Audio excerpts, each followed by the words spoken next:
Hi, I'm Josefa. In this video, I want to talk about the Panther Lightspecs Vindicator LED lighted safety glasses. Here are the glasses. This is what they look like first of all. So let's take a look at the frame.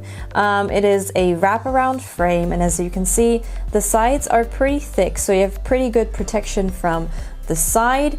When I put them on, they feel extremely head-hugging because the frame goes pretty far back. They have a lightweight design and they have anti-scratch coating, and of course they are also ANSI Z87 approved.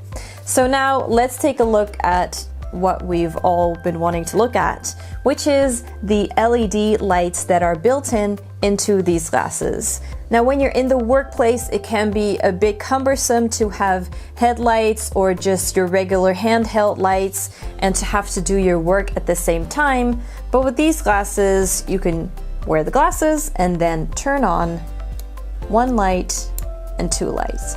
As you can see, the lights are right here on the side, and I kind of want to try something. I kind of want to turn off these lights and see how well these glasses lit where I'm at right now.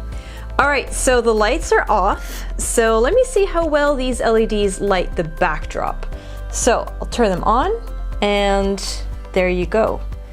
So that's pretty good. So now let me see something a bit more up close. So I'll put my phone right here. As you can see, it's completely dark, but then there you go. So these LED lights light more than 32 lumens, and they have more than 50 plus hours of battery life, and they come with the glasses, and you can also replace them yourself as well. So they're great for any project or workplace that has poor lighting, like in plumbing or electrical work or auto repair. And the great thing is that they provide hands-free direct lighting. So that was it for today's video. If you have any questions, please feel free to give us a call or use the chat option on our website. I've also put a link in the description below to these glasses.